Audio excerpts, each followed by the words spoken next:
Ini grupnya siapa?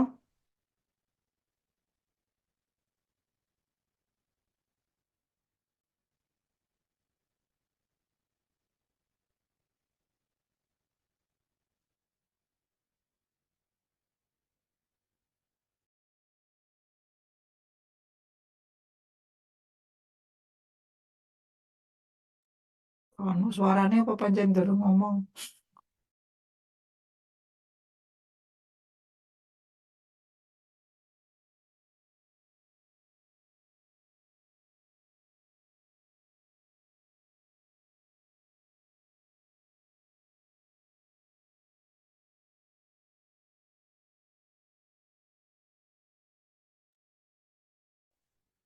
Safa, itu mata kuliah S2 yang ada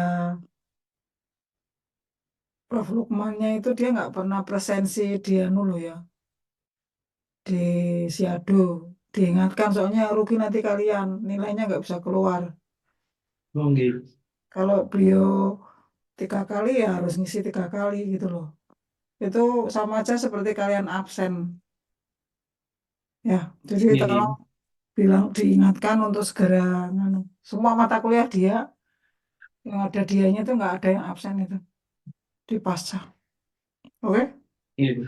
Soalnya rugi kalian sendiri. Ya wis, Wildan, mau ngomong dulu apa yang lain? Iya, Bro. Ya, Assalamualaikum warahmatullahi wabarakatuh. Terima kasih atas waktu yang diberikan oleh Prof. Atia. Saya udah Nabila. Eh, lalu ada Dian Cahaya ini, lalu ada Jafar Umar, lalu ada Afif Eka, lalu ada Lulu. Di sini kami akan mempresentasikan hasil diskusi kami tentang material transfer agreement. Next. Untuk yang pertama, yakni dalam ilmu kesehatan dan pertanian materi biologis dulunya dipertukarkan secara bebas dan luas. Tetapi dengan semakin banyaknya kebutuhan dan arti penting dari material biologis membuat bahan-bahan tersebut mendapatkan nilai komersial yang saat ini lembaga sektor publik, yakni pendidikan, kesehatan maupun penelitian, serta perusahaan swasta ini telah mengakui bahwa perlindungan hak milik atas bahan-bahan material biologis sangat diperlukan. Di sini yang pertama ya ini adalah material MTA sendiri merupakan instrumen hukum yang mendefinisikan persyaratan untuk transfer materi biologis berwujud antara atau di antara dua pihak atau lebih. Lalu yang kedua, jaminan yang mengalihkan kepemilikan tetapi bukan hak pihak yang mentransfer materi tetapi memiliki kepemilikan penuh atau pihak yang menerima materi pemegang kepercayaan mereka. Lalu transfer material diatur oleh kontrak dan idealnya dalam kontrak akan menentukan jangka waktu transfer dan bagaimana bahan ini dapat digunakan atau tidak dan masalah terkait lainnya seperti kerahasiaan sendiri. Lalu untuk kontrak MTA sendiri dapat membuat ketentuan lisensi untuk pengalihan hak kekayaan intelektual atau HKI yang biasanya disebutkan yakni intellectual property yang berupa hak paten. Lalu untuk MTA sendiri dapat menjadi instrumen hybrid yang mencakup transfer properti berwujud melalui jaminan dan kontrak dan juga properti tidak berwujud melalui lisensi hak paten. Ya, next slide.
Baik, selanjutnya adalah prinsip dari MTA sendiri. Yang pertama, MTA ini akan melindungi material dan memastikan agar kegiatan peneliti dan pengembangan ini dengan menggunakan material tidak menimbulkan kerugian bagi pihak peneliti. Kemudian melindungi peneliti dari penyalahgunaan material dan memberikan kemanfaatan sebesar-besarnya dari penggunaan material untuk meningkatkan daya saing bangsa dan kesejahteraannya. Kemudian untuk MTA sendiri itu disahkan oleh lembaga penyedia dan penerima tidak boleh bersifat perseorangan. Jadi next.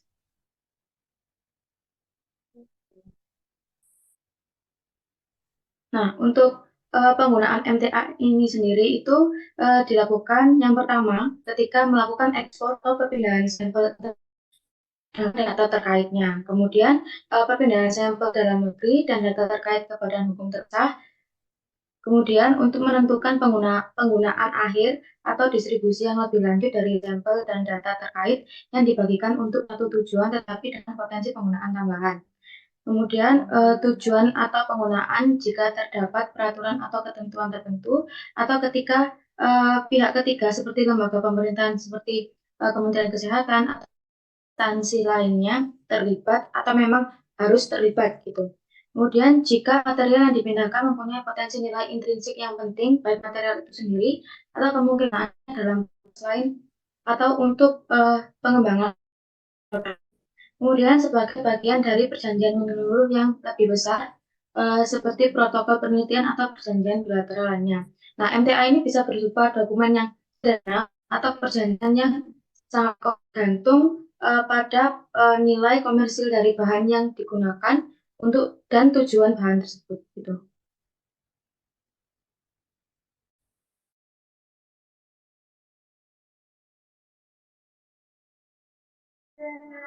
Nah, untuk bahan biologi sendiri yang ditransfer menggunakan MTA sendiri biasanya berupa reagen dan material kimia, kemudian ada saline, sulfate, antibody, insertional mutant population, genome sequence, database, novel vector, nucleotida, transgenic animals, protein, pharmaceuticals, bakteri, plasmid, darah.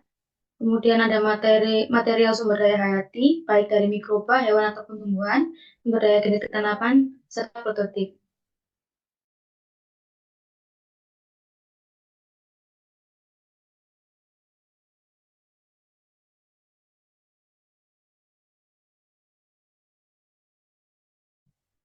Untuk undang-undang yang mengatur dari MTA itu sendiri, yang pertama ada Undang-Undang Nomor 4 Tahun 2006 mengenai pengesahan International Treaty on Plant Genetic Resource for Food and Agriculture. Kemudian ada Peraturan Menteri Kesehatan Republik Indonesia Nomor 657 Menkes per 8 2009 tentang pengiriman dan penggunaan spesimen klinik, materi biologi dan informasinya. Kemudian ada Peraturan Menteri Nomor 13 Permentan UT 140 3 tahun 2009 tentang pedoman penyusunan perjanjian pengalihan material. Kemudian ada Perkalipi nomor 9 tahun 2014 mengenai perjanjian pengalihan material di lingkungan LIPI.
Saya ulang selanjutnya ya, ini ada struktur MTA. Struktur MTA ini kebanyakan berisi yang pertama yakni judul, lalu ada waktu dan tempat penandatanganan, lalu yang ketiga identitas penyedia dan penerima, lalu yang keempat deskripsi material, yang kelima tujuan pengalian material, lalu ada hak dan kewajiban penyedia dan penerima, dan perlakuan terhadap sisa material. Lalu ada juga kepemilikan material, penyelesaian perselisihan, dan 10 pengaturan tentang hak kekayaan atau HKI, lalu ada prinsip kerahasiaan dan juga mekanisme kepatuhan terhadap penelusuran kembali atau tracking system. Next.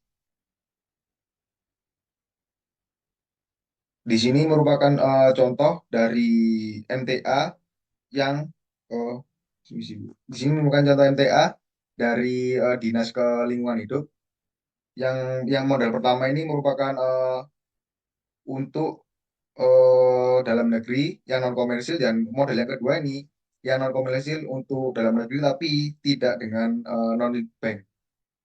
Yang selanjutnya next. Dan yang model ketiga ini digunakan untuk dari dalam negeri, tapi juga tidak, tapi untuk non pemerintah, swasta dan juga perorangan. Lalu untuk yang digambar di format yang sebelah kanan itu merupakan format dari MTA untuk di bidang perikanan. Nah, nanti akan dijelaskan lebih detail oleh teman saya. Next. Dan di sini saya juga menjelaskan tentang proses pengajuan MTA untuk hewan atau tanaman yang dilindungi. Yakni yang pertama, seseorang peneliti ini akan mengurus yang pertama surat izin penelitian, baik bagi peneliti lokal maupun peneliti interlokal, dengan melampirkan proposal dan rencana kegiatan penelitian. Lalu terkait peneliti interlokal atau peneliti asing ini, nanti dijelaskan dia sebagai anggota apa, kemudian fungsinya apa, dan juga apa saja yang akan dikerjakan olehnya, dan juga nanti dijabarkan juga.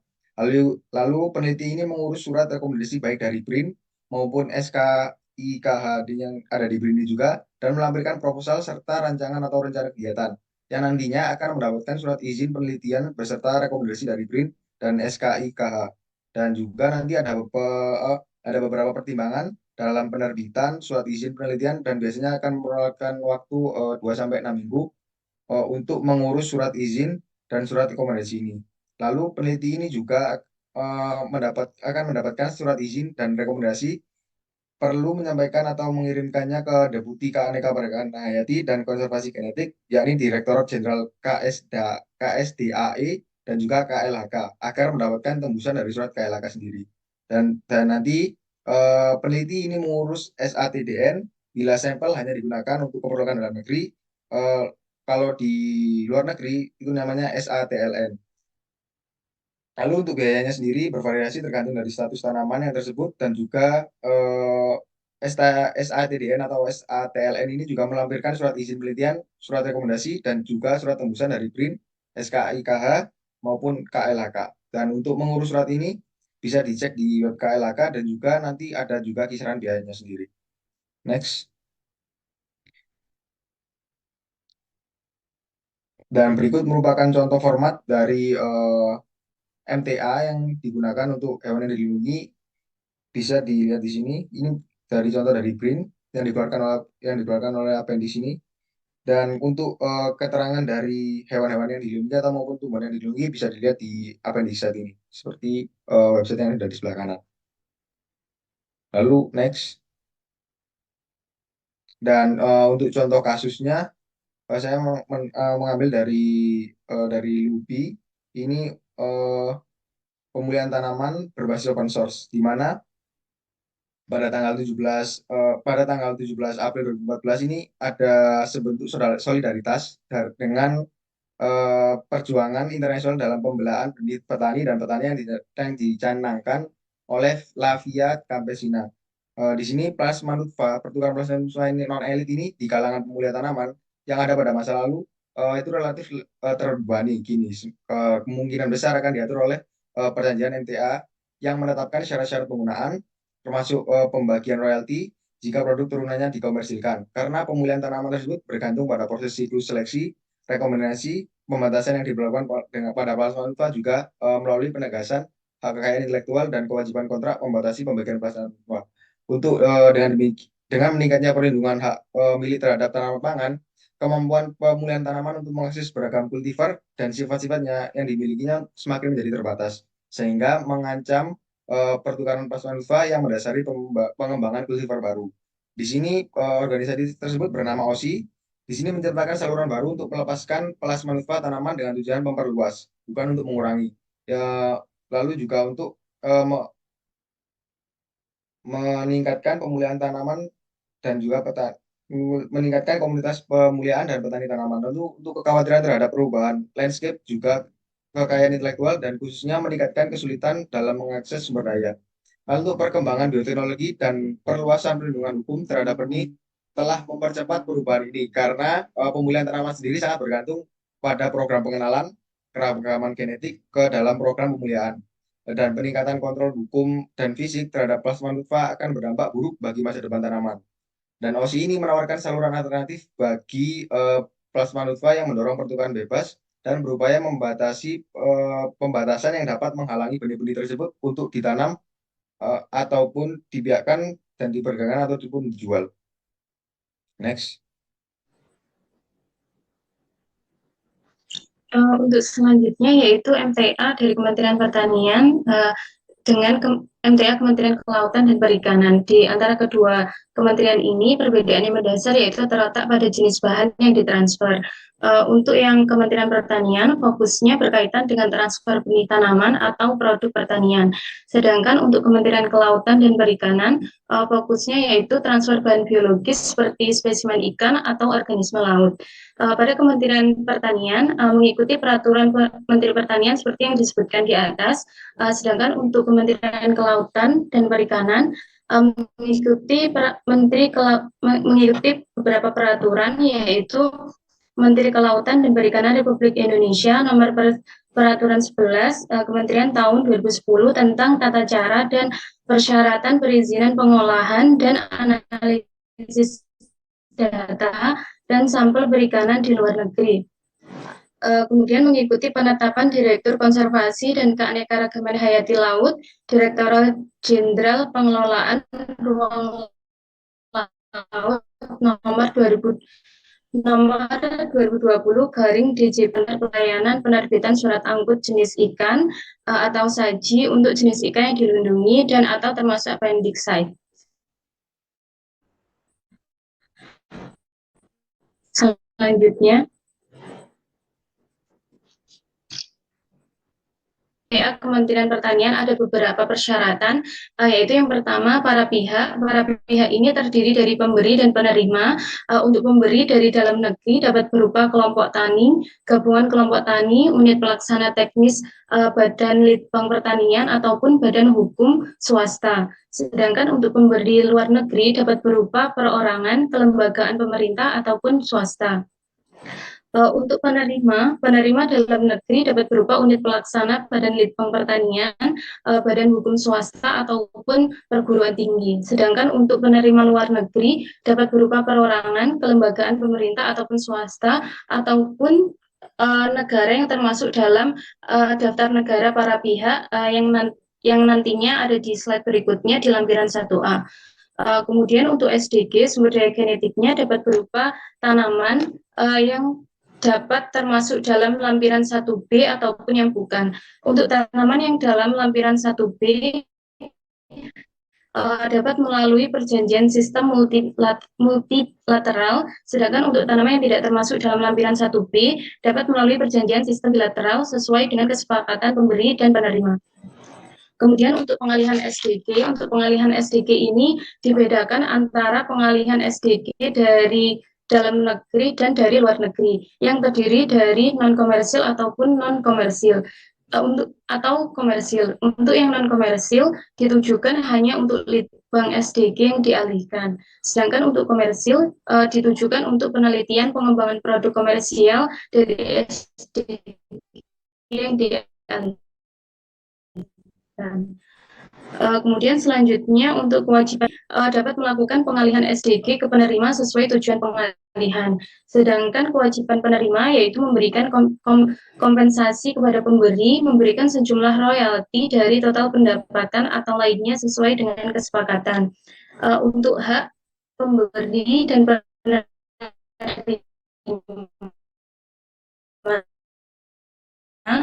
untuk pemberi mendapatkan sejumlah persentase dari total pendapatan. Sedangkan untuk hak penerima yaitu memanfaatkan SDG yang dialihkan untuk tujuan non komersil atau untuk komersil. Untuk persengketaan dan perselisihan, dalam penyelesaian persengketaan dan perselisihan tidak dapat dilakukan secara negosiasi, namun harus diselesaikan secara hukum. Untuk persengketaan dan perselisihan internasional, apabila tidak dapat dipecahkan antara pemberi dan penerima, maka harus dibawa ke lembaga arbitrasi yang disepakati antara kedua belah pihak. Sedangkan persyaratan untuk Kementerian Kelautan dan Perikanan terdapat beberapa, ada 9, yaitu yang pertama identitas pihak pengirim dan pihak penerima, spesifikasi jumlah asal, jenis pengolahan, dan analisis sampel, serta metode yang akan dilakukan. Kemudian yang keempat, tata cara pengalihan sampel perikanan yang akan dikirim ke luar negeri, termasuk tata cara pengiriman dan tata cara penanganan sisa pengirim dan penerima. Yang keenam, jangka waktu perjanjian. Keluaran output dari analisis, pembiayaan, dan penyelesaian sengketa. Selanjutnya, kemudian berikut merupakan lampiran 1A, daftar negara para pihak yang sudah mendepositkan instrumen perjanjian SDG. Kemudian yang lampiran 1B merupakan daftar tanaman pertanian di dalam sistem multilateral. Untuk lampiran selanjutnya,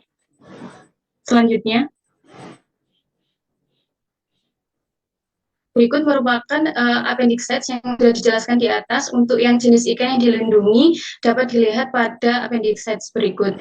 Pada appendix text berikut juga terdapat kelas-kelas yang lain, yaitu diantaranya kelas mamalia, reptilia, amfibia, dan sebagainya. Sekian presentasi dari kelompok kami. Terima kasih. Saya kembalikan ke Prof. Haji. Yang berikutnya MTA apa laboratorium?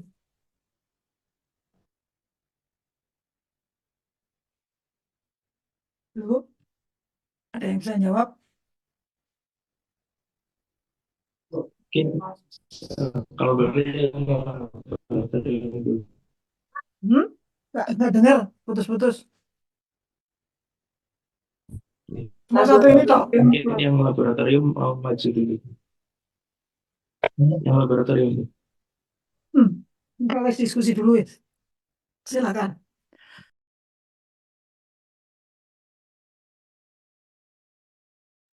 Oh ya, saya baru satu izin tanya ke kelompok presenter. Ini tadi kan kalau MTA itu kita kayak ada proposal terus minta mengajukan untuk membuat MTA, ada beberapa lembaga. Nah, itu apa bisa MTA kita itu ditolak itu karena dianggap kurang sesuai atau bagaimana? Jadi pengajuan MTA-nya ditolak sama lembaganya.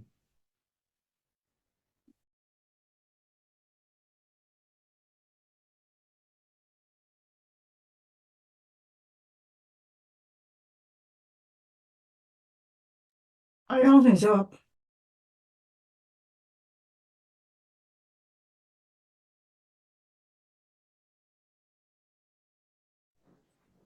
Baik, izin menjawab.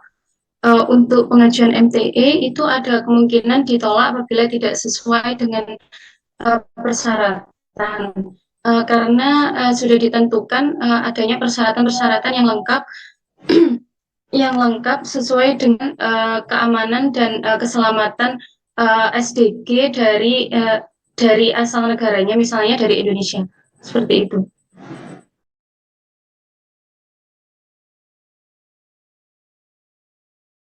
Kayaknya perlu diperjelas lagi deh. Masih garis besarnya. Mungkin yang lain bisa jawab mungkin. Yang grup ini.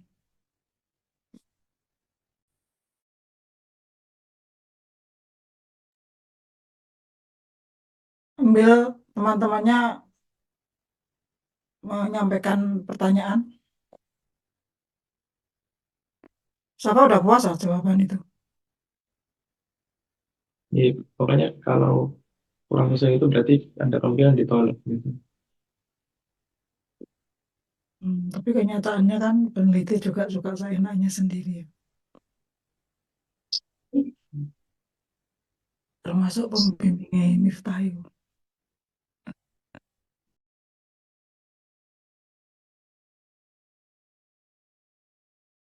Pertanyaan saya gini, untuk kelompok ini kan tadi bicara peraturan ya, yang kelompok ini. Kemudian itu cara mengidentifikasi kalau terjadi apa namanya loss of control gitu. Itu mereka punya sistem apa? Jadi tetap bahan biologinya itu tetap terkirim gitu, tertransfer. Ayo, Wildan, Afif, Lulu.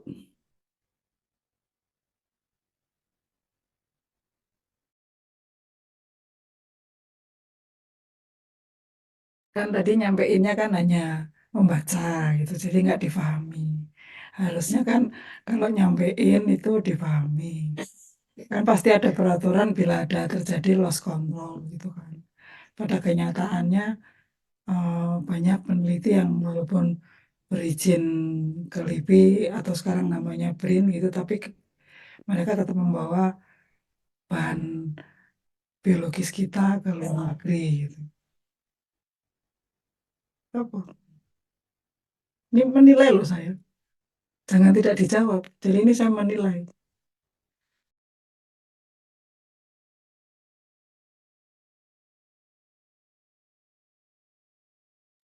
Misalnya di luar yang presentasi ada yang tahu, silahkan kalian sampaikan pendapatnya.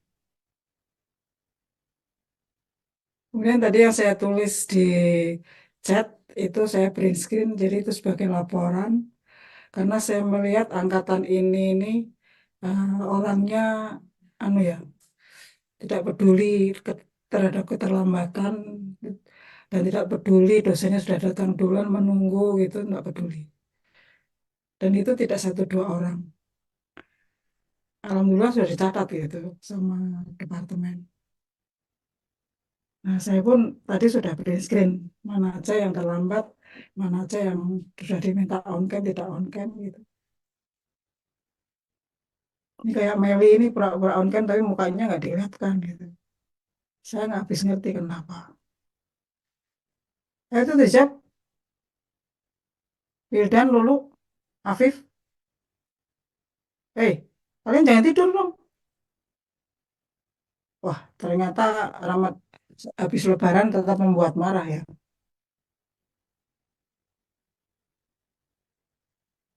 Apa saya tutup aja yang next group berarti nggak usah presentasi ya, nggak usah saya nilai, semuanya nggak usah saya nilai, saya kasih nilai jelek.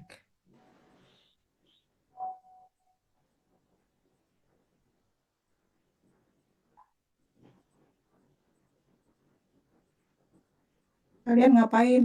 Cuma datang duduk diam dengar gitu doang, nggak belajar apa-apa. Yang bertanya ya selalu Safa, Salma gitu-gitu doang. Yang lain ngapain? Virus ngelamun. Rosa ya nggak tahu dari tadi baca apa, sok sibuk gitu, baca Al-Quran kali ya. Meli nggak tahu ngapain, mungkin sambil tidur gitu. Darlah cuma matanya tahu diperlihatkan, tapi no action anymore gitu loh. Wes, saya tutup apa gimana? Saya ada kerjaan lain loh.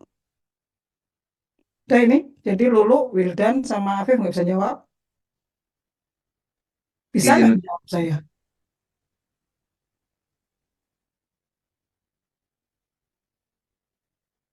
Oh, diket. Jawab.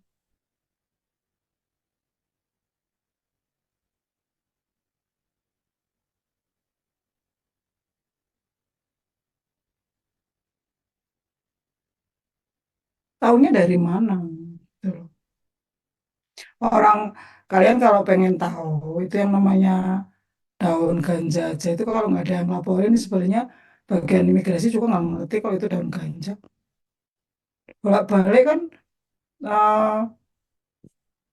kita kan penelitian ada pas Safa masuk belum deh. Sebelumnya tuh ada penelitian di Biosains kan, itu membuat daun ganja dari Aceh aja nggak pernah ketahuan. Untuk penelitian. Sejauh yang saya tahu, imigrasi maupun bea cukai itu kalau nggak ada laporan dia nggak ngerti. Kecuali kan bal-balan ya besar gitu. Itu lain cerita. Tapi kalau sampel penelitian kan biasanya membuat kan hanya membawa kan hanya satu bungkus saja gitu. Itu pun nggak pernah terdeteksi.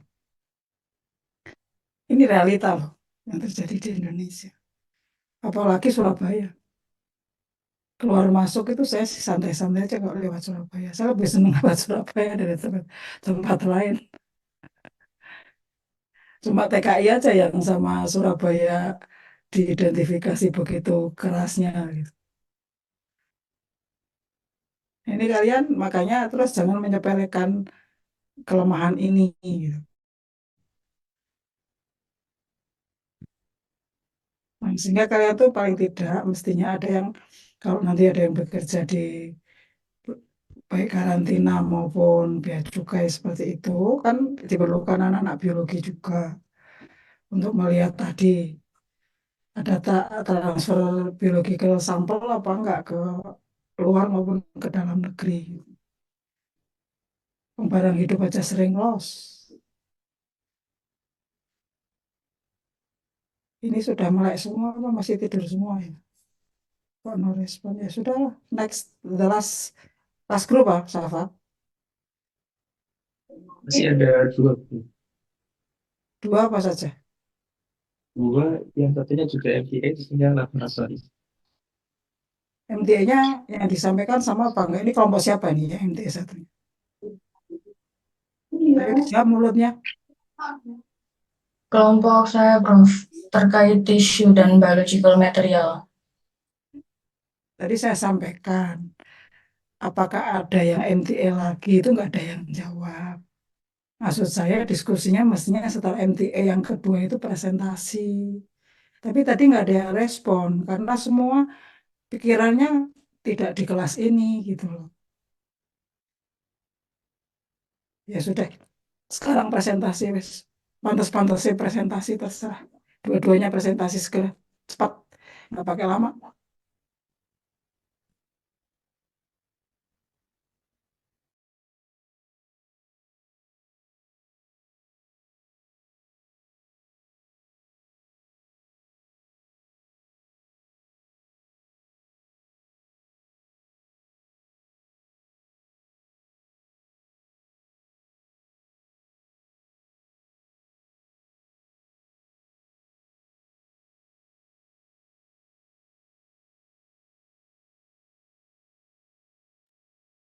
Ini dari kelompok laboratori bisa tidak tolong di share screen.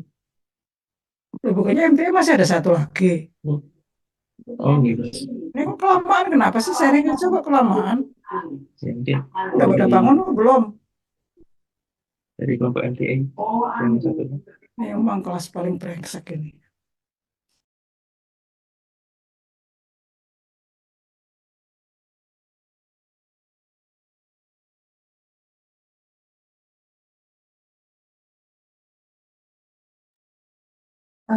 Ya, izin saya buka. Assalamualaikum warahmatullahi wabarakatuh.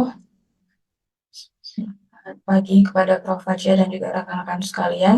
Jadi, kami dari kelompok Material Transfer Agreement yang dikhususkan untuk transfer dari bahan biological material seperti tisu, sel, dan juga bahan lainnya yang terdiri dari Salah Zahra, Nadia, Virus, saya, dan juga Miftah Farid.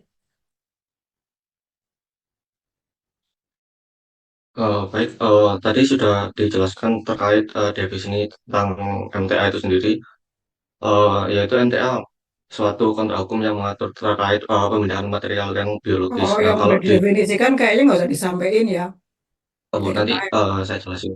Ya nanti sudah dijelasin. Mungkin kalau yang di versinya Indonesia itu ada di Kemenkes. Jadi dikategorikan MTA itu ada tiga jenis. Kalau yang saya baca itu ada MTA sederhana, kemudian MTA antara, dan MTA lengkap itu sendiri. Nah, kalau MTA sederhana, kalau versinya Kemenkes itu digunakan untuk material transfer, material yang memiliki resiko rendah dengan persyaratan penggunaannya yang tidak terlalu ketat.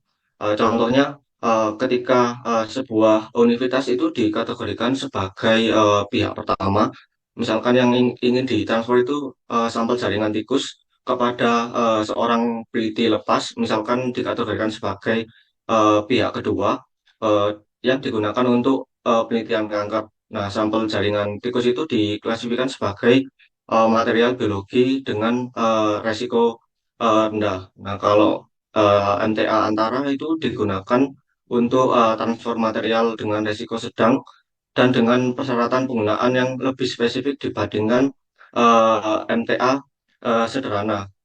Kalau contoh kasus MTA sederhana yang saya pahami itu ketika ada sebuah perusahaan farmasi sebagai pihak pertama itu ingin mentransfer kultur sel kanker kepada peneliti di sebuah universitas itu dikategorikan sebagai pihak kedua untuk digunakan untuk penelitian obat.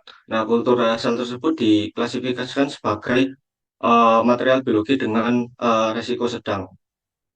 Nah, untuk yang terakhir yakni MTA lengkap digunakan untuk transfer material dengan resiko yang tinggi, seperti material biologi yang berbahaya dengan persyaratan penggunaan yang eh, paling ketat.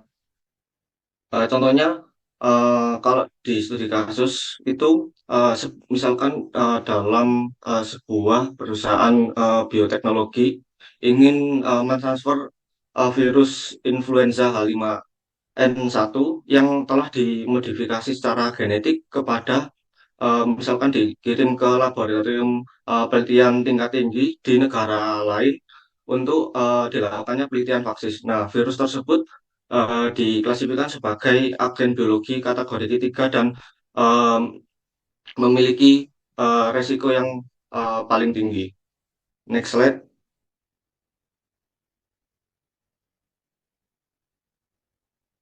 Nah, mungkin tujuan MTA tidak jauh beda dari kelompok selanjutnya. Nah, kalau menurut saya itu di Indonesia MTA itu penting sebagai upaya pelindungan untuk tumbuhan dan satwa liar itu sendiri, karena salah satunya di Indonesia itu merupakan tempat biodiversitas yang paling tinggi keragamannya, khususnya kayak hewan reptil, kemudian amfibi, mamalia, dan hewan lainnya. Nah, kalau dari kelompok sebelumnya dijelaskan juga kalau proses versi versi nasionalnya itu di Indonesia, yakni mengirim dokumen, kemudian proses perizinannya harus rekomendasi BRIN terkait surat permohonan, kemudian mengajukan proposal juga, kemudian mengajukan dokumen kerjasama berupa MTA atau bisa berupa LOA juga. Kemudian jangan lupa mencantumkan daftar sampel berupa jenis, volume hingga satuannya, dan juga harus ada izin dari KLHK berupa izin akses sumber daya genetik untuk komersial. Nah, untuk uh, menurut dari pakar BRIN yakni Pak Amir Hamidi, koleganya Pak Nia Kurniawan itu mengatakan kalau MTA itu bisa bisa kita rujuk pada dua versi ya. Yang pertama versi protokol Nagoya dan SETS untuk perdagangan satwa liar itu sendiri. Nah, kalau pengalaman saya pernah penelitian di Taman Nasional Bromo Tengger Semeru itu terkait penelitian biodiversitas ular. Salah satunya pernah ditemukan ular endemik Bromo Tengger Semeru itu Tetralepis stoveri, ular yang ditemukannya tahun 2022 kemarin. Nah, itu kita juga kolaborasi dengan peneliti BRIN, TNBTS, dan peneliti dari eh, SDG, metodikan apakah kita itu mengambil sampel hidup atau sampel jaringan dari ular tersebut. Nah, berdasarkan perizinan itu dikategorikan bahwa ular itu memiliki tingkat eh, resiko terancam yang paling tinggi. Jadi kita hanya boleh mengambil fesesnya saja.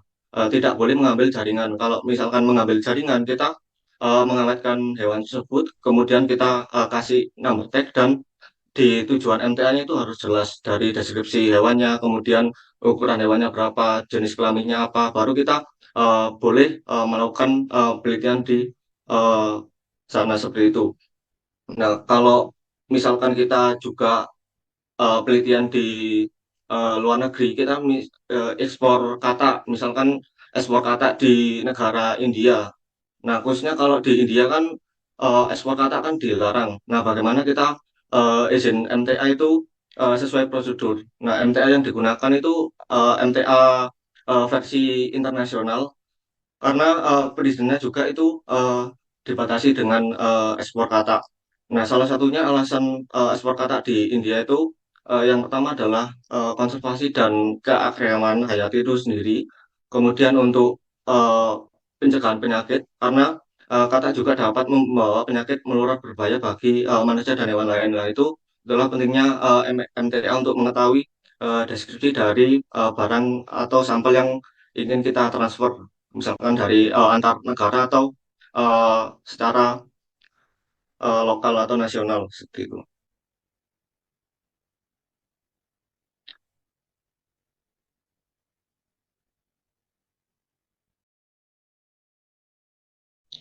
Baik, yang berikutnya untuk bahan-bahan atau sampel apa saja yang dialihkan nantinya itu meliputi jaringan, baik jaringan dari manusia ataupun hewan. Jaringannya dapat berupa segar, sudah dibekukan atau dalam bentuk kultur.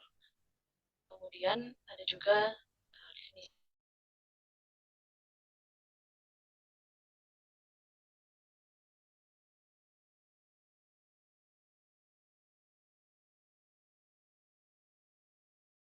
sel yang telah dianalisis. Kemudian asam nukleat,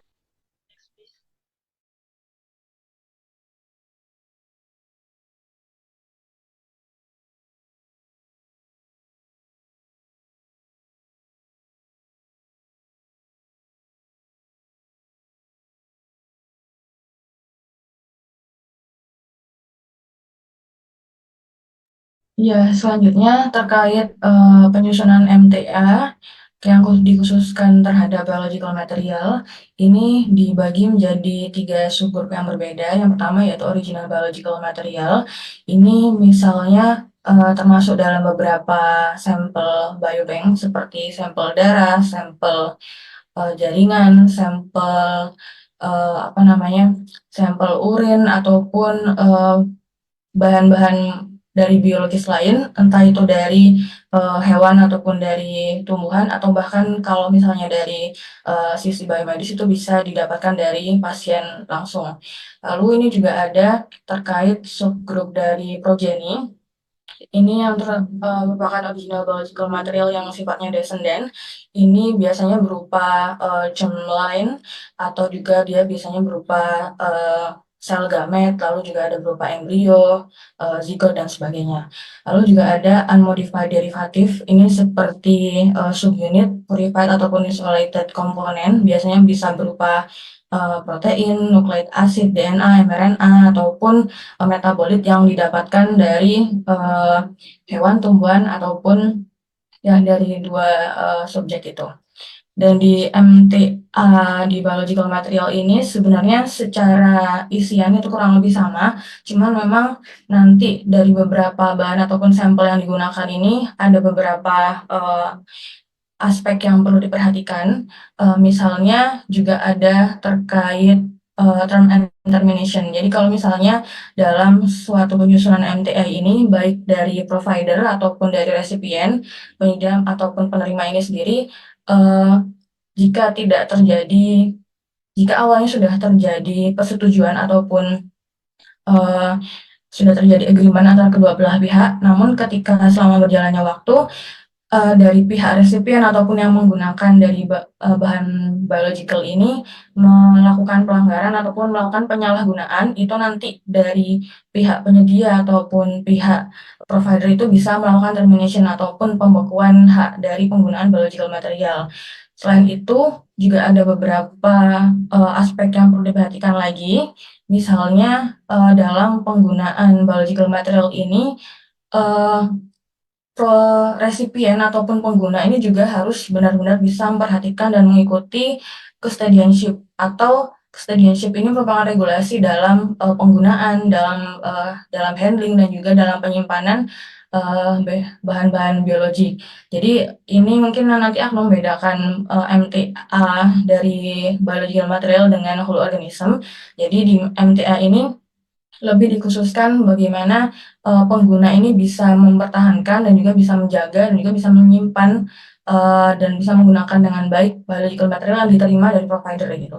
Jadi ketika resipien ini diketahui ataupun mungkin ketahuan tidak mengikuti regulasi yang digunakan, ya otomatis hak-hak yang diterima oleh resipien ini juga tidak akan dilanjutkan gitu. Entah nanti dapat bisa berupa penarikan kalau bahan-bahan biological material kan pasti ada nomor batch ataupun nomor identifikasi. Nah, itu mungkin nanti ketika ada penyalahgunaan itu nanti bisa ditarik lagi sehingga ketika nanti hasil riset ataupun hasil penggunaan dari biological material ini itu nanti akan diterbitkan atau mungkin nanti akan digunakan itu nanti bisa dibatalkan ataupun tidak diresmikan karena selama penggunaan ataupun selama proses penyimpanan dan handlingnya itu tidak mengikuti regulasi yang sudah disepakati. Next ya. Baik, yang berikutnya untuk struktur dari MTA sendiri kurang lebih mirip dengan yang sebelumnya, kelompok sebelumnya, namun mungkin ada beberapa tambahan terkait atau yang mengenai handling dari bahan tersebut, kemudian persyaratan terkait pengembalian maupun destruksi bahan apabila riset telah berakhir, kemudian terkait ada publikasi dan persyaratan ganti rugi dan disclaimer of warranties atau pelepas tanggung jawaban terkait garansi dari bahan yang ditransfer. Ya, slide berikutnya.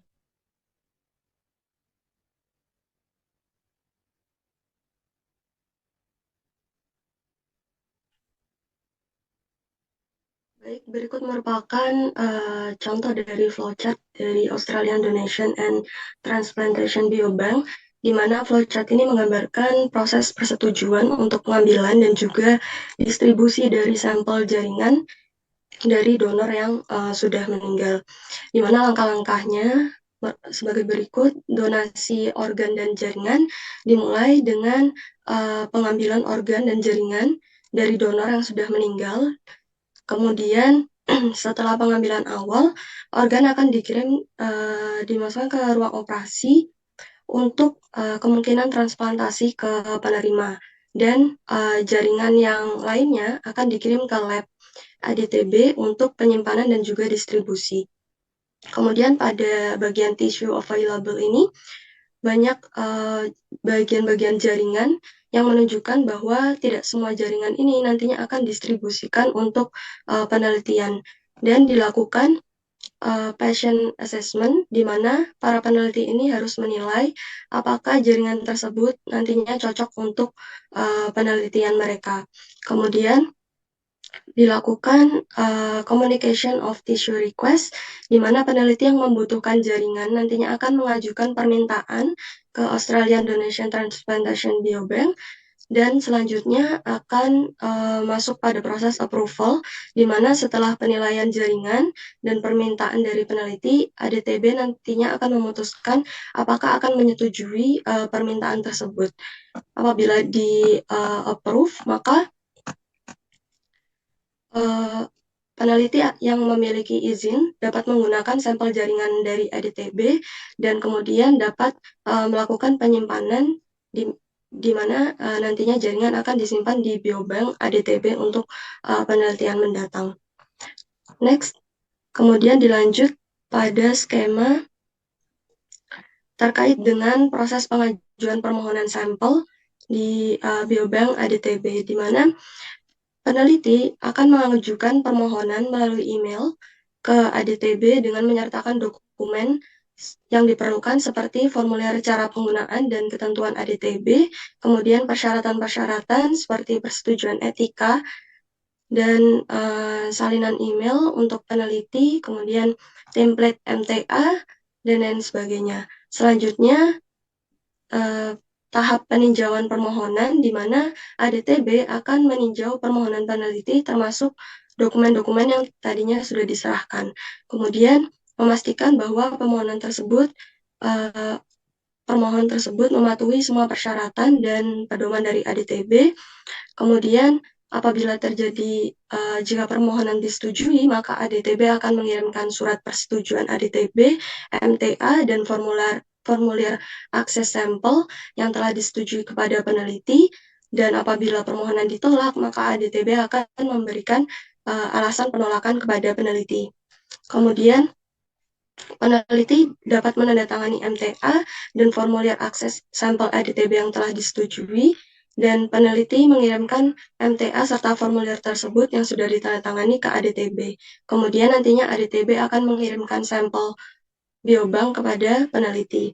Selanjutnya, peneliti diwajibkan untuk melaporkan kemajuan penelitian mereka kepada ADTB secara berkala, dan peneliti juga harus menyerahkan laporan akhir penelitian mereka kepada ADTB setelah penelitian ini selesai.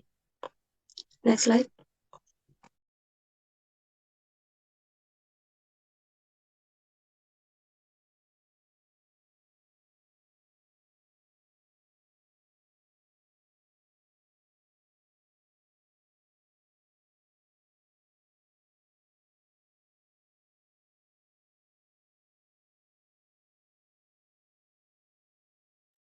Terkait proses perizinan sumber daya genetik, yakni BKSDA, alur memperoleh perizinan SDG atau non-SDG untuk spesies liar non komersial bisa bekerjasama dengan BKSDA, kemudian BRIN, dan peneliti itu sendiri. Jadi misalkan kita ingin meneliti spesies ular dari instansi TNBTS, ya juga kita harus mengikuti prosedur secara nasional yang sudah saya sampaikan tadi. Jadi pemohon nanti untuk mengurus SIMAKSI dulu untuk surat masuk izin kawasan konservasi beserta mengurus MTA. Jadi apakah perlu spesimen yang diambil itu jenis spesies apa? Kemudian jenis spesies itu yang diambil apakah eh, hewan hidup atau jaringannya. Misalkan kalau misalkan jaringan, ya juga kita harus perlu izin, dan nanti ketika sudah jadi spesimen kita akan mengembalikan ke TNBTS dengan catatan dikasih number tag. Jadi misalkan TNBTS 001 itu merupakan spesies yang pertama. Jadi ada kode kategorisasi di eh, penyerahan sampel nanti. Kemudian nanti disampaikan kepada Direktorat Jenderal KLHK apakah penelitian ini layak untuk dilanjutkan apa tidak, dan ditinjau ulang. Kemudian nanti outputnya bisa berupa jurnal penelitian seperti itu. Untuk kelengkapan dokumen sendiri, yakni proposal, kemudian surat izin penelitian, dan rekomendasi dari BRIN. Seperti itu.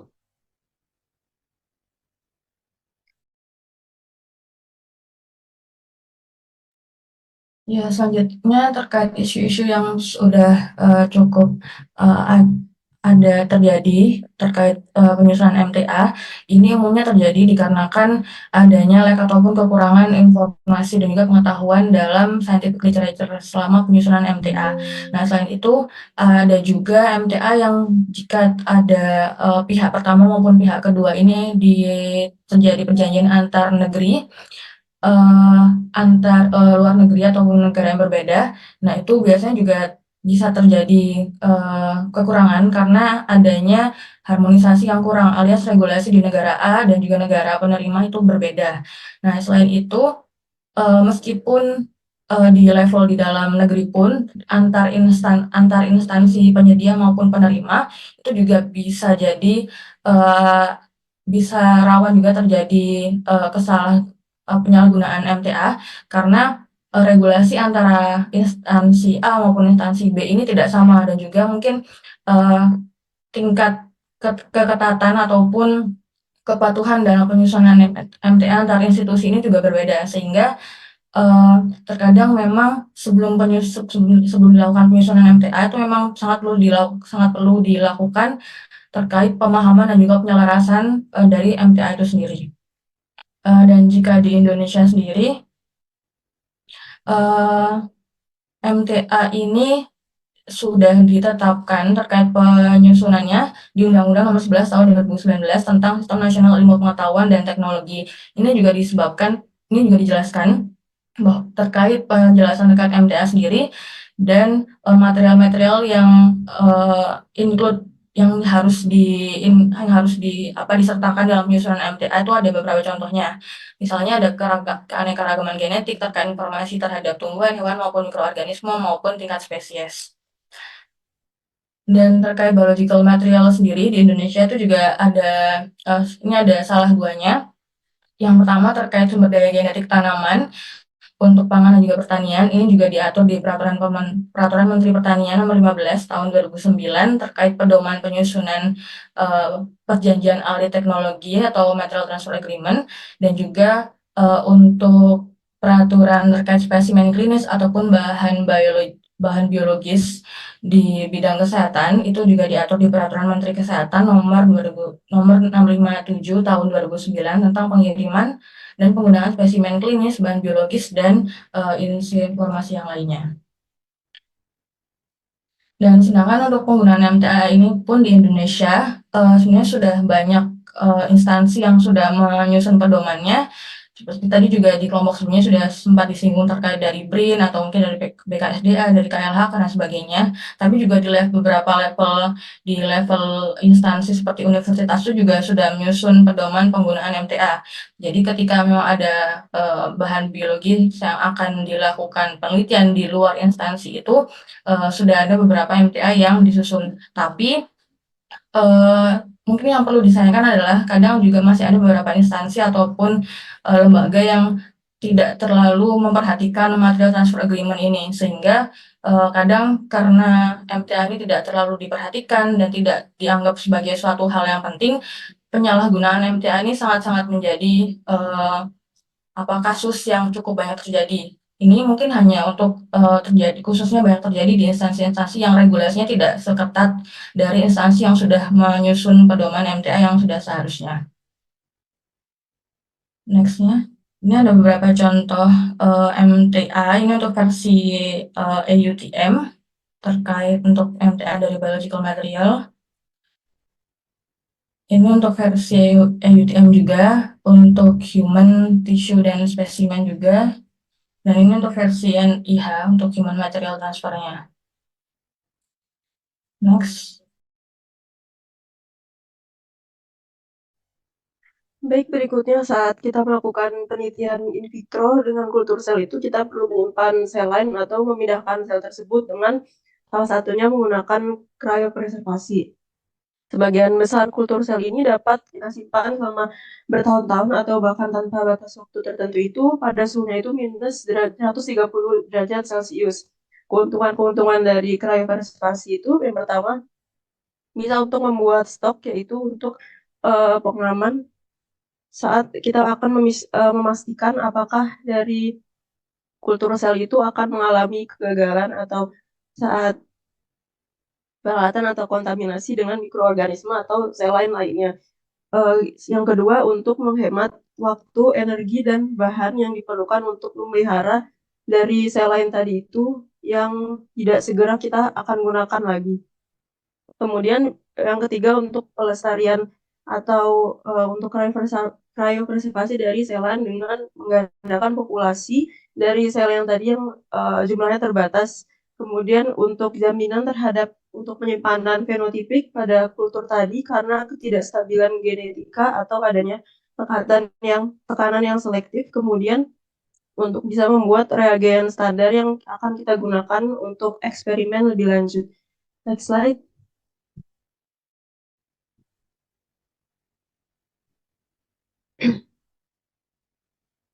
Berikutnya untuk metode cryopreservasi, contohnya adalah pada sel HIPSC atau ESC. Pada feeder cell ini dibuang, Selanjutnya ditambahkan dengan pronase atau EDTA sebanyak 1 ml dan diinkubasi 5 menit, dan feeder sel tadi setelah dibuang ditambahkan dengan sel ditambahkan dan sel dipanen dan disimpan pada 15 ml sentrifuge.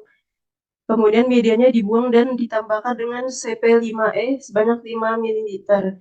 Kemudian sel dipindahkan ke cryovial 2 ml dan dimasukkan ke wadah pembekuan dan didinginkan dalam freezer dengan suhu minus 80 derajat Celcius. Kemudian setelah penyimpanan itu selama semalaman, disimpan vialnya setidaknya selama 1 minggu pada freezer suhu minus 150 derajat Celcius sebelum dicairkan untuk evaluasi lebih lanjut.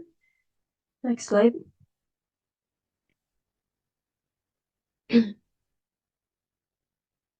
Selanjutnya untuk passage number. Passage number ini kita bisa artikan sebagai berapa kali sel dalam kultur ini telah disubkultur atau dipassage. Dalam deskripsi ini, rasio atau pergeseran sel harus dinyatakan sehingga usia dari kultur ini dapat kita pastikan. Untuk beberapa langkah pertama yang dapat kita lakukan untuk meminimalisir efek dari passage ini, yang pertama dengan memulai dengan menggunakan sel dengan kualitas yang baik atau kualitas yang tinggi, karena sel yang baik berasal dari BRC yang terkenal cenderung dikarakterisasi dengan baik, kemudian diuji secara lebih ekstensif dan berasal dari yang sudah terpercaya seperti itu. Contohnya pada ATCC yang mengikuti metode penyimpanan stok sel untuk memastikan distribusi kultur sel yang lebih konsisten, dan yang selanjutnya mengoptimalkan lingkungan sel yang merupakan menggunakan media dan juga serum secara lebih hati-hati, kemudian mengontrol pH dengan buffer dan gas, kemudian juga memonitor suhu dan memperhatikan dari permukaan pertumbuhan sel tersebut. Selanjutnya kita juga perlu mempraktikkan teknik kultur sel ini dengan baik dalam metode saat kita panen, kemudian menyimpan selnya tadi itu sesuai dengan kurva pertumbuhan. Dan kita juga perlu melakukan uji autentikasi dari sel lain tersebut atau karakterisasi dari sumber lokal yang kita peroleh atau dari sumber selain dari BRC tadi. Dan untuk cara-cara untuk meminimalkan level passage number itu, peneliti harus menetapkan garis dasar dari dan titik referensi untuk digunakan dalam memeriksa perbedaan yang tidak dapat diterima lagi saat kita melakukan eksperimen. Dan kita juga memantau sel lain tadi secara lebih rutin, dan juga perlu dilakukan evaluasi tingkat proliferasi dari sel menggunakan data kurva pertumbuhan sehingga menghasilkan informasi tentang respon kultur tadi terhadap suatu rangsangan seperti itu. Next slide.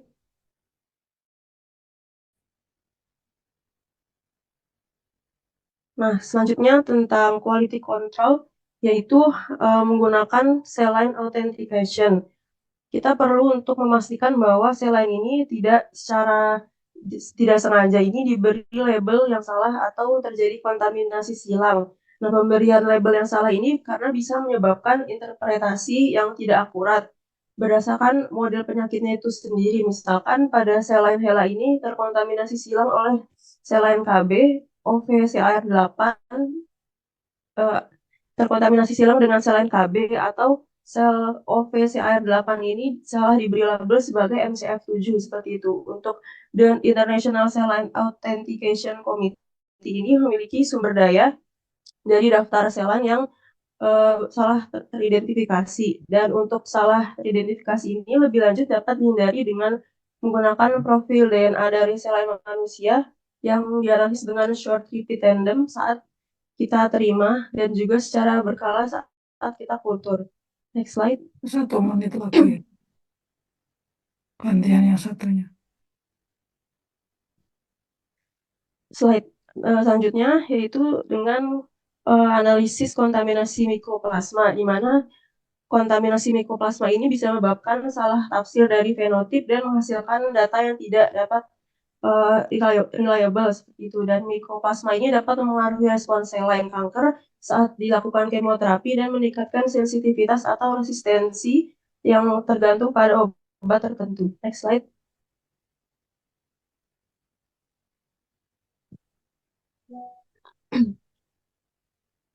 Berikut merupakan beberapa resources dari MTA itu sendiri, mulai dari AUTM Educational Series hingga National Institute of Health Principle and Guidelines for Recipients. Next slide.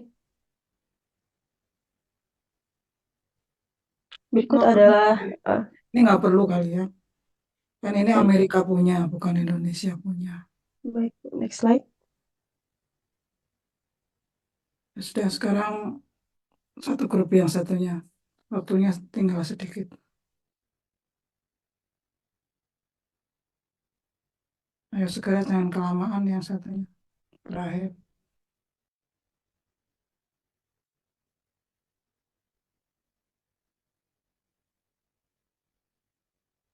Oke, baik, bismillahirrahmanirrahim. Kelompok kami akan membahas tentang laboratory layout and safety. Next slide. 10 menit aja ya, Pak. Nah, jadi laboratorium ini kan tempat kita melakukan eksperimen, kemudian diagnosa penyakit. Nah, dalam layouting atau desainnya itu ada beberapa hal yang harus dipertimbangkan. Jadi, apa yang akan dilakukan, apakah itu aman, efisiensi, dan kesesuaian itu akan mempengaruhi desain dari laboratorium. Nah, slide selanjutnya.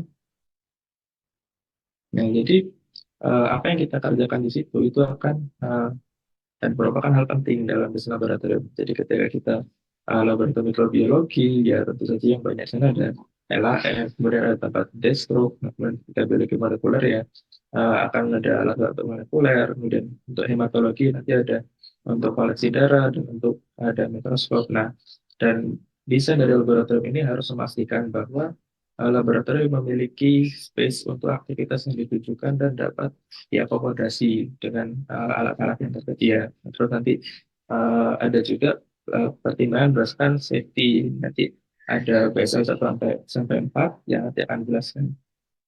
Slide.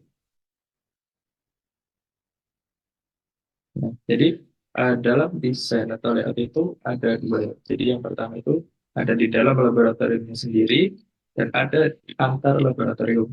Nah, jadi di dalam laboratoriumnya sendiri ini mulai dari tempat preparasi sampel, masuknya spesimen, dan tempat-tempat reagen ini terpisah, jadi agar tidak ada cross contamination. Dan dia sifatnya berurutan, jadi preparasi dulu baru masuk ke tempat deteksi. Nah, kemudian antar laboratorium itu juga lab-lab yang sekiranya pekerjanya itu saling berkaitan itu bisa ditempatkan berdekatan. Nah, kemudian untuk lab-lab yang membutuhkan yang sifatnya steril itu harus diletakkan dipisahkan begitu, dan ada tempat-tempat, ada lorong itu yang hanya bisa dilewati staf, dan juga ada uh, koridor yang dia itu bisa diakses publik. Nah, yang bisa selanjutnya.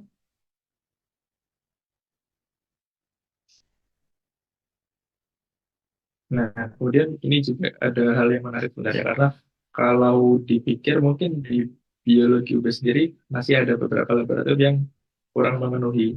Nah, jadi baik material untuk meja kerja, tembok, dan lantai itu ada ketentuannya. Ya, mungkin untuk lantai ini kan kita harus continuous dan harus warnanya terang begitu. Nah, kalau dilihat itu di geologi mungkin beberapa lab itu lantainya masih yang keramik dan ada sela-selanya itu. Nah, ternyata ini tidak disarankan ya, karena mereka itu bisa membuat tempatnya kotoran gitu atau kuman, dan itu menjadi susah untuk dibersihkan ketika dia itu tidak continuous, ada salah-salah. Nah, terus warnanya itu harus terang. Nah, dan di beberapa lab juga di biologi itu ternyata ada juga yang lantainya malah bercorak. Nah, dan ujung-ujung dari lantai itu dia harus melengkung, harus curve, karena agar mudah dibersihkan. Nah, terus yang tembok itu harus clean juga, harus bersih, tidak boleh berwarna, dan dia itu harus impermeable. Nah, kemudian yang workbench ini itu juga harus smooth dan juga harus anti air, kemudian resisten terhadap panas dan chemical. Nah, bahkan kalau kita lihat di lab biologi molekuler sendiri, itu kan masih kayu ya bahan mejanya. Dan ini juga tidak disarankan sebenarnya, kurang standar. Jadi masih kurang appropriate. Nah, Oke, slide selanjutnya. Nah, kemudian ketika berbicara keamanan, nah keamanan ini diartikan bahwa kita terlindungi, tapi kita juga tidak menyebabkan bahaya. Jadi untuk kita dan kita tidak menyebabkan bahaya. Nah, jadi untuk kita sebagai operator itu harus ada UAS atau shower ketika terjadi kecelakaan, kemudian ada biosafety cabinet ya untuk pekerjaan-pekerjaan yang harus steril atau mungkin berbahaya. Terus juga harus ada penyimpanan yang sesuai untuk bahan-bahan kimia. Nah, kemudian setelah kita protected, nah kita juga tidak boleh menyebabkan bahaya ke environment. Nah, makanya itu di beberapa mungkin seperti eh, yang kita bekerja dengan agak-agak infeksius itu harus ada sistem waste disposal. Nah, kemudian untuk mungkin mikrobiologi itu kita harus ada sistem dekontaminasi atau yang disebut juga sebagai destruksi gitu kan lebih umumnya. Nah, terus selanjutnya.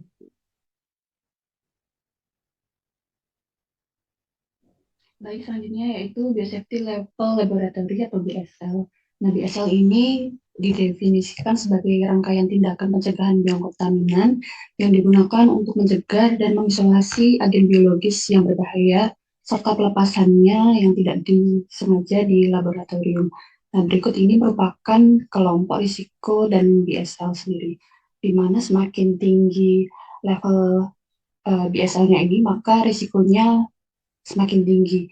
Yang kelompok pertama yaitu agen kontaminan kecil yang kemungkinan menyebabkan penyakit pada manusia maupun hewan. Contohnya non-pathogenic E. coli. Kemudian untuk yang BSL kedua ini merupakan agen kontaminan yang menyebabkan penyakit tetapi tidak menimbulkan bahaya yang serius, serta paparan infeksi terhadap mencegah dampak obatannya masih tersedia. Contohnya adalah influenza. Kemudian untuk yang BSL 3 ini adalah agen kontaminan yang menyebabkan penyakit serius atau letal, tapi untuk pencegahan dan pengobatannya sendiri masih tersedia. Contohnya yaitu TBC. Kemudian untuk yang BSL 4 ini, agen kontaminan dapat menyebabkan penyakit serius atau letal yang mana pencegahan serta pengobatannya tidak tersedia. Contohnya adalah virus Ebola.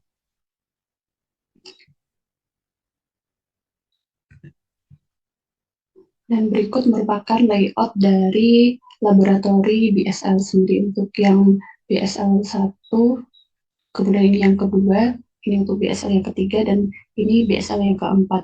Di mana semakin tinggi level BSL-nya ini, maka resikonya tadi kan semakin tinggi. Sehingga untuk layout dari laboratoriumnya ini, semakin tinggi levelnya juga keamanannya semakin tinggi juga untuk menghindari dari resiko tersebut. Bila jelaskan spesifiknya yang 3 dan ya. 4 bedanya dengan 1, 2 apa? Oh ya, baik Bu. Untuk perbedaannya sendiri ada di tabel slide selanjutnya, tetapi untuk yang dari gambar sini, untuk yang BSL 1 maupun BSL 2 ini masih terdapat satu pintu. Untuk perbedaannya sendiri, di BSL 2 ini terdapat autoclave. Sementara untuk yang BSL 1 ini masih belum ada. Sementara untuk yang tempat pembuangan limbah, untuk pembuangan limbahnya ini BSL 2 sudah dikelompokkan. Sementara untuk yang satu ini masih belum.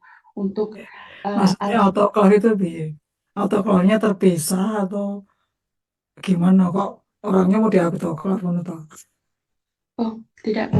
Untuk alat autoclave-nya ini di laboratorium BSL tersedia, sementara untuk yang di laboratorium 1 ini untuk autoclave-nya tidak harus ada begitu.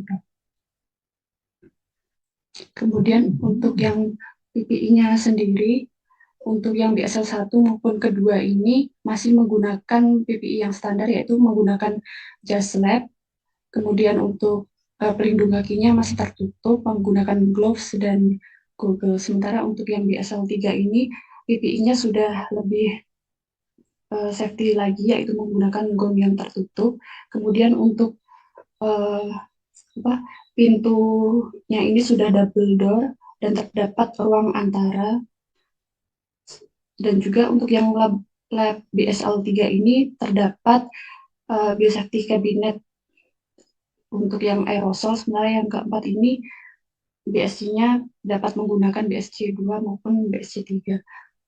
Selanjutnya untuk perbedaan yang lebih lengkap lagi terdapat pada tabel berikut, yang mana BSL 1 ini untuk basic teaching dan research, dan laboratory practice-nya hanya menggunakan GMT yang umum, di mana safety equipment-nya ini tidak ada, dan juga untuk open bench-nya masih terbuka. Kemudian untuk yang BSL 2-nya ini digunakan sebagai pelayanan kesehatan, diagnosis, service, dan research.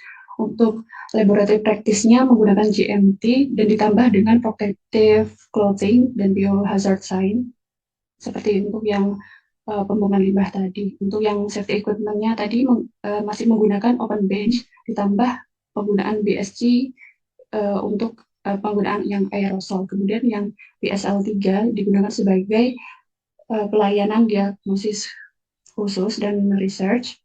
Untuk laboratory practice-nya menggunakan seperti BSL 2 ditambah dengan special clothing, kemudian akses kontrol pada keluar masuknya, dan kemudian ada direction of airflow. Untuk safety equipment-nya ada BSC. Untuk yang BSL level 4 ini digunakan untuk patogen yang berbahaya. Untuk yang lab practice-nya ini menggunakan level 3 ditambah dengan ada airlock entry, kemudian ada shower exit, dan special waste disposal. Untuk safety equipment-nya ini ada BSC kelas 3 dan kelas 2. Kemudian dari tabel 3 ini terlihat bahwa untuk BSL 1 maupun 2 ini untuk syarat-syarat untuk BSL masih banyak yang tidak di Mungkin yang keempat aja yang kamu sampaikan, yang lain kan kurangnya aja. Oh ya, baik Bro. Untuk yang keempat ini sudah banyak harus mengandung persyaratan seperti isolation laboratory, kemudian ventilasi, double door entry, airlock dengan shower, terus dengan anteroom, yaitu anteroom itu ruang antara, kemudian anteroom dengan shower, terus kemudian effluent treatment, autoclave, biologi safety cabinet, dan PPE.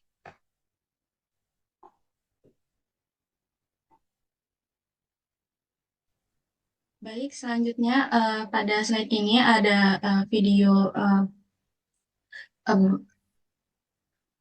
slide selanjutnya. Oh ya, baik, selanjutnya untuk selanjutnya ini ada video guidelines mengenai protokol untuk memasuki laboratorium dengan kategori BSL 1 dan BSL 2. Mungkin sesuai dengan yang dijelaskan oleh rekan saya sebelumnya, pembagian biosafety level dari laboratorium itu disesuaikan kembali berdasarkan tingkat risiko terkait dengan mikroorganisme yang ditangani. Utamanya perbedaan yang mendasar itu bisa dilihat dari jenis PPE atau alat perlindungan diri yang kita gunakan selama bekerja di lab, dan juga fasilitas atau peralatan yang tersedia pada laboratoriumnya. Mungkin yang lebih berbeda itu ada pada slide selanjutnya saja.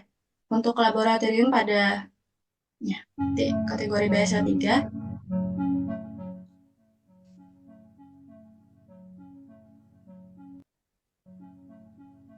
Untuk lab BSL 3 sendiri itu protokolnya tentu jauh lebih ketat dibandingkan dua kategori sebelumnya. Nah, pada laboratorium ini, susunan layout laboratorium yang sudah dijelaskan sebelumnya itu juga sangat penting untuk diterapkan.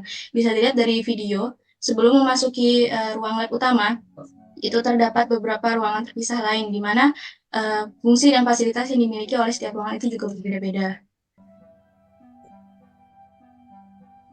Nah, yang berbeda dari laboratorium dengan kategori di atas BSL 2 dan di atas BSL 2 itu juga dia memiliki shower room. Jadi, selain disinfeksi, kita juga perlu mandi atau membilas badan setelah kita bekerja di dalam lab.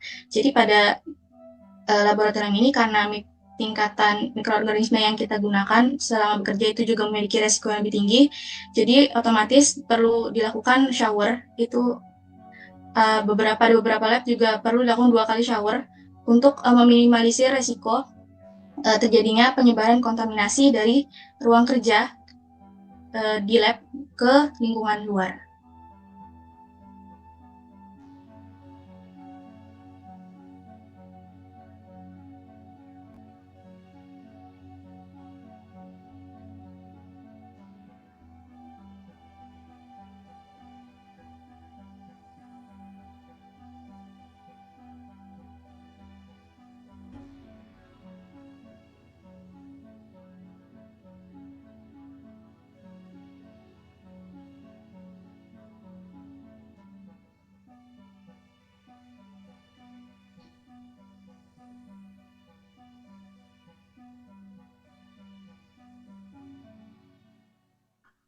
Ya, mungkin slide selanjutnya saja.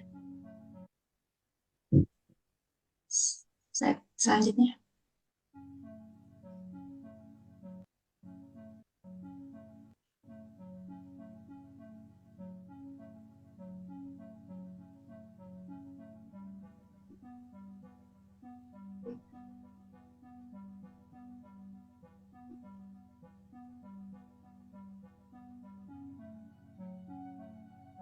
Jadi sebelum keluar dari ruang kerja, jangan lupa untuk melakukan disinfeksi dan juga meninggalkan semua perlengkapan yang sifatnya disposable itu di dalam ruang kerja.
Baik, jadi untuk bahan kimia sendiri itu merupakan komponen penting dalam kegiatan laboratorium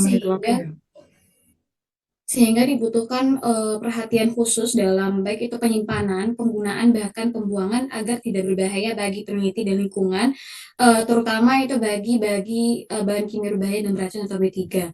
Dalam proses pengadaan bahan kimia sendiri itu kita harus dicantumkan dengan jelas, detail dan kelengkapan informasi, baik itu labelingnya, kemudian ada informasi dampak bahayanya juga, informasi P3K, APD, dan penanganan darurat. Nah, hal-hal ini juga dapat dilihat dari MSDS serta pada kemasan dari bahan kimia itu sendiri. Nah, selain itu kita juga perlu memperhatikan dari spesifikasi mutu keamanan atau wadahnya, terutama dalam aspek ketahanan, keamanan, dan efisiensi wadahnya itu. Nah, dalam penyimpanan bahan kimia sendiri itu harus sangat diperhatikan, terutama tempat penyimpanan bahan kimia ini harus didesain seoptimal mungkin dapat melindungi bahan kimia dari berbagai gangguan baik fisik maupun biologis. Jadi dia harus memiliki sirkulasi yang baik, kemudian suhunya juga harus konstan dan bebas dari gangguan tikus, burung rayap, dan lain-lainnya. Selain itu juga penting untuk memperhatikan pengaturan penempatan bahan kimia sendiri. Jadi bahan kimia itu harus dikelompokkan setiap bahan sesuai dengan bahannya untuk menghindari adanya bahaya reaktivitas antar bahan gitu. Nah, penyusunnya juga harus rapi dan mudah untuk dibongkar pasang. Jadi ketika diambil dia tidak akan roboh gitu. Nah, kemudian untuk bahan kimia yang di wadah silinder atau tabung gas yang bertekanan itu dia harus ditempatkan pada tempat khusus yang tidak lembab, kemudian aman dari sumber panas serta teduh. Kemudian juga dalam penyimpanan bahan kimia itu lebih baik tidak bersentuhan langsung dengan lantainya, artinya menggunakan alas seperti itu. Dan hal yang tidak kalah penting juga adalah adanya perawatan berkala dan rutin, baik itu secara kebersihan, kerapian, dan keselamatan. Next slide, please.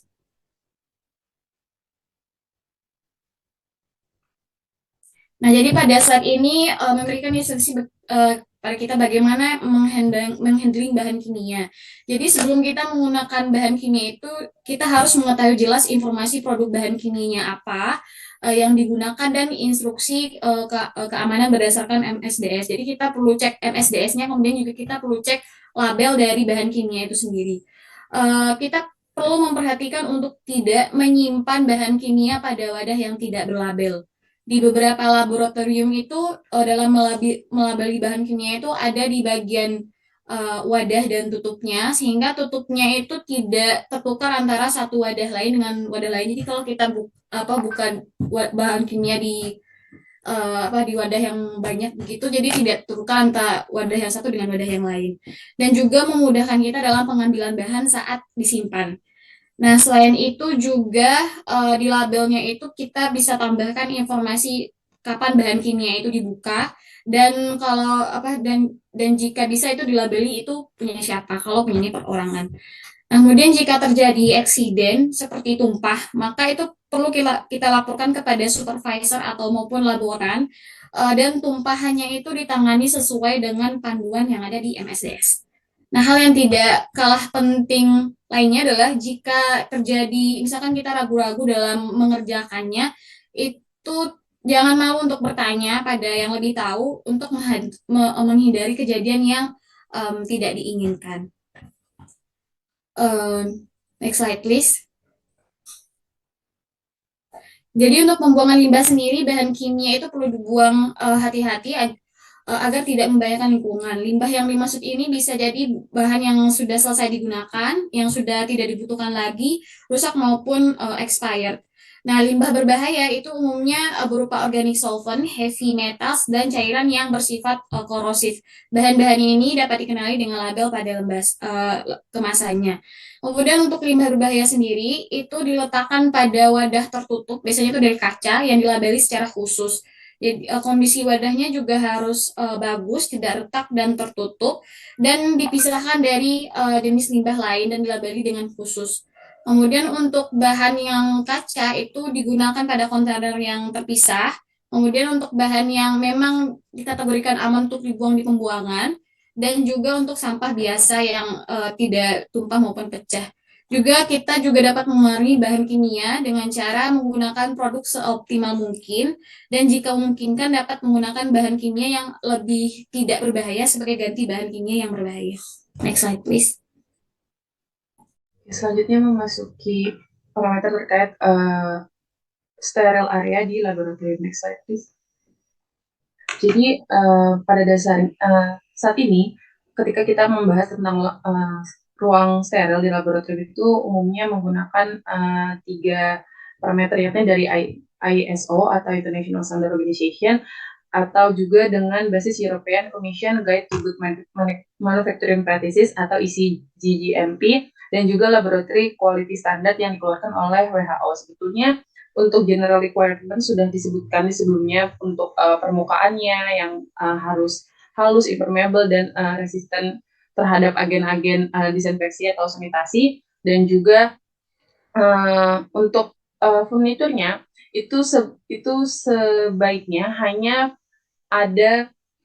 diisi dengan furnitur atau alat-alat yang memang esensial digunakan di dalam laboratorium. Jadi untuk alat-alat dan juga furnitur yang tidak esensial itu tidak disarankan untuk berada di ruang steril. Kemudian untuk ceiling atau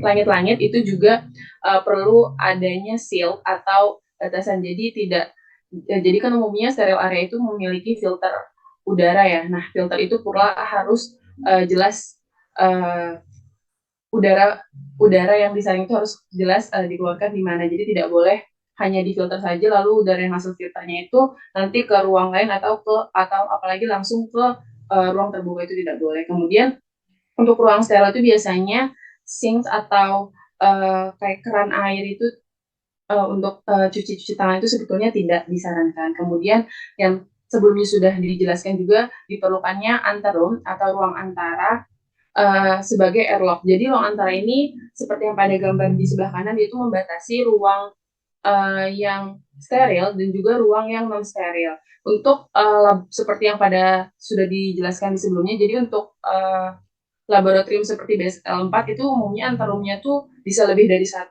Jadi ada antarum pertama dari non steril ke yang cukup steril, kemudian antarum kedua yang cukup steril hingga ke yang steril. Cuman umumnya antarum ini dia ada seperti ruangan kecil untuk memasuki ruang yang betul-betul steril. Nah, pada dasarnya antarum itu harusnya dilengkapi dengan pintu yang self automation, jadi tertutupnya secara otomatis. Jadi kalau misalkan kita memasuki laboratorium dengan antarum yang pintunya sebetulnya masih kita perlu tutup sendiri, itu sebetulnya kurang sesuai seperti itu. Next slide, please. Oke, kemudian ini ada sedikit parameter terkait kesterilan di laboratorium. Yang pertama suhu, jadi suhu itu umumnya sekitar 20-25 derajat, kalau kelembapan sekitar 30-60 derajat. Kemudian ini ada terkait dengan perbedaan tekanan. Jadi perbedaan tekanan ini biasanya di standar internasional ini biasa diinformasikan dalam satuan Pascal atau water column atau WC. Jadi umumnya itu dari 0,05 sampai 0,1 WC, dan juga dengan gradien dari tinggi ke rendah. Nanti salah satu contohnya di gambar kanan ini ada antarum dan juga buffer room. Jadi buffer room ini tempat yang benar-benar steril, jadi tempat kita melakukan pekerjaan. Kemudian antarumnya itu kan tempat untuk sterilisasi. Jadi airflow-nya itu dari tempat kita bekerja ke antarum lalu keluar. Dan di sini juga ada yang namanya ISO. Nah, ISO-nya ini juga berbeda. Jadi untuk di antarum itu ISO-nya 8, kemudian di buffer room ISO-nya 7. Bedanya apa? Bedanya di tekanan dan juga jumlah partikel yang ada di udara di ruangan tersebut. Next slide, please. Nah, jadi berdasarkan isi GGMP ini ada beberapa grade nih terkait ruangan. Jadi ada grade A, B, C, D ini berurutan. Jadi grade A ini yang paling baik hingga ke grade D. Intinya untuk grade A ini benar-benar sangat ini ruangan yang cukup steril. Jadi ISO-nya itu ISO 5. Jadi ISO 5 itu kurang lebih jumlah partikel dalam udaranya itu sekitar 35 per meter. Jadi hanya 35 mikrometer partikel gitu. Sementara untuk grade B, grade C, dan grade D itu jumlah partikel di udaranya lebih banyak. Jadi ISO-nya lebih tinggi. Jadi ada ISO 7, ISO 8, dan seterusnya. Ini untuk parameter ini mungkin nanti. Sama, jadi ini udah berakhir karena kelebihan 5. Tadi udah bilang kurang 5, tapi ternyata 10 menit sudah berlalu. Jadi saya stop ya. Oke. Habis nanti ditunggu kelas lain, nanti saya dimarahin lagi. Yang jelas ini semua harus dikirim ke email masing-masing grup berbasis juga resume dari seluruh yang sudah presentasi, tidak hanya hari ini tapi juga yang kemarin-kemarin. Nanti sore saya tunggu di email mobil saya. Setidaknya kalian dari yang terakhir disampaikan itu bisa tahu mungkin Salma sendiri bekerja di lab seperti apa. Saya berharap mahasiswa juga mulai menata, jangan malah memperburuk kondisi lab yang kalian kerjakan. Jadi kalau memang kalian support itu mestinya harusnya membantu bersih-bersih juga, ditata yang benar, sehingga labnya lebih meningkatkan biosafety dan sesuai rule dari laboratori riset ya.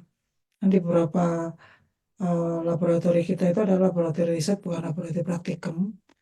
Kalau di FKM sama Biodas itu kan laboratori praktikum ya.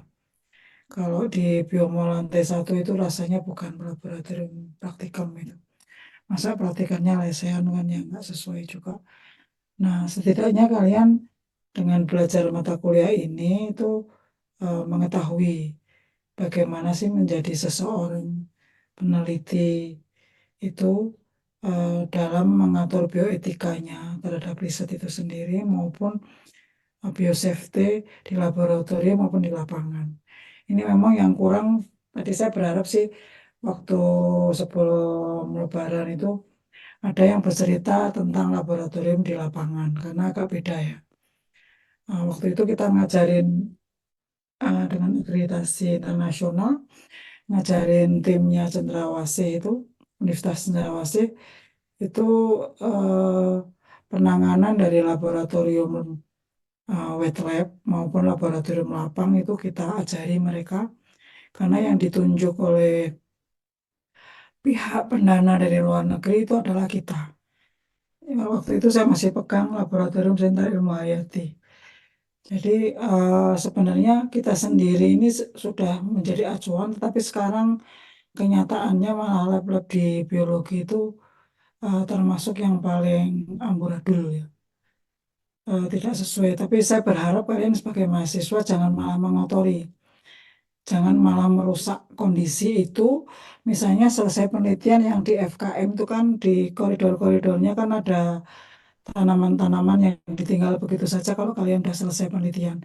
Itu secara etika maupun biosafety dari laboratorium itu sangat menyalahi. Jadi mulailah dari kalian sendiri. Kalau memang para apa namanya yang terkait para pihak yang terkait mengelola laboratorium tidak well take care, maka kalian harus mulai dari diri kalian sendiri. Jangan malah meninggalkan sampel-sampelnya begitu saja tanpa diurus, kemudian kalian udah lulus-lulus aja gitu. Itu namanya orang yang nggak bertanggung jawab. Percuma ada mata kuliah ini kalau kalian sendiri itu menjadi orang yang tidak bertanggung jawab. Jadi mata kuliah ini adalah salah satu kekuatan yang ada di Departemen Biologi, terutama di Master Degree. Itu menjadi ciri khas yang tidak dimiliki oleh universitas lain. Sehingga harapannya apa? Itu tidak sekedar mata kuliah ini ada loh. Kalian menjadi insan-insan yang lebih baik, bukan insan-insan yang asal lewat kemudian lulus udah selesai gitu aja. Coba terapkan mulai dari diri sendiri. Responsif, kemudian benar-benar menjaga laboratorium dengan benar. Benar itu begini loh, benar itu tidak berarti kamu melakukannya benar tapi kemudian merugikan orang lain. Jadi benarnya itu ya seluruh anggota di laboratorium itu menjadi aman karena penelitian kalian, karena perilaku kalian. Nah, ini sayangnya tadi sekali lagi tidak ada yang menyampaikan terkait dengan pengambilan sampel di lapang maupun bagaimana sih bekerja di laboratorium lapang. Kalian lebih mementingkan MTE-nya menjadi 2. Ya tapi ya sudahlah. Ini saya melihat memang weaknesses dari kelompok ini kurang bagus gitu ya. Tidak seperti di kelompok-kelompok tiap semester sebelumnya. Jauh lebih bagus dari kalian, bahkan ada yang super excellent.